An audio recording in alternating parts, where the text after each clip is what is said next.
This time of year, these baskets should be full of fresh Okanagan fruit, adorned with the iconic BC Tree Fruits green leaf logo.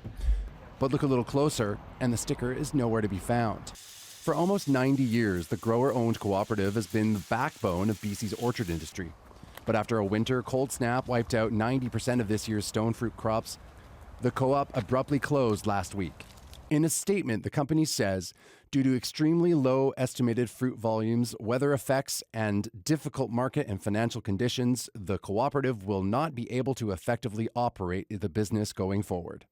The closure leaving hundreds of BC growers scrambling to find an alternative fruit packing company on short notice as apple harvest quickly approaches. Right now, my mom is panicked. We're panicked. We're thinking we're going to leave them on the trees. If we don't have a recourse, we're going to leave the apples on the trees and let them rot. This Lake Country grower managed to find a private packer, but he says many won't be so lucky. I do believe with the co-op shutting down,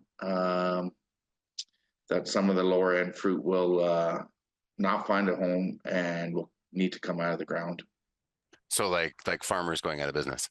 Farmers going out of business. Others may have no choice but to send their products south of the border, which growers say will cost more and may damage the fruit during transportation. You feel ill knowing that fruit, it could have been our own.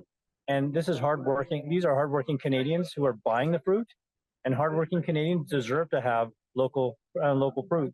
If we don't figure out how to support our farmers in BC and keep them whole, we're going to be looking at just about everything on our grocery store shelves in the way of fresh fruit and vegetables coming from down south.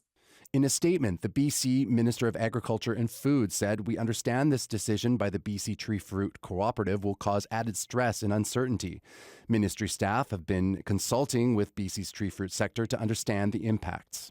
On Sunday night, dozens of co-op members met in Kelowna to come up with a solution. Organizers say members of the BC Fruit Growers Association, which is another industry group, will be meeting with provincial officials this week.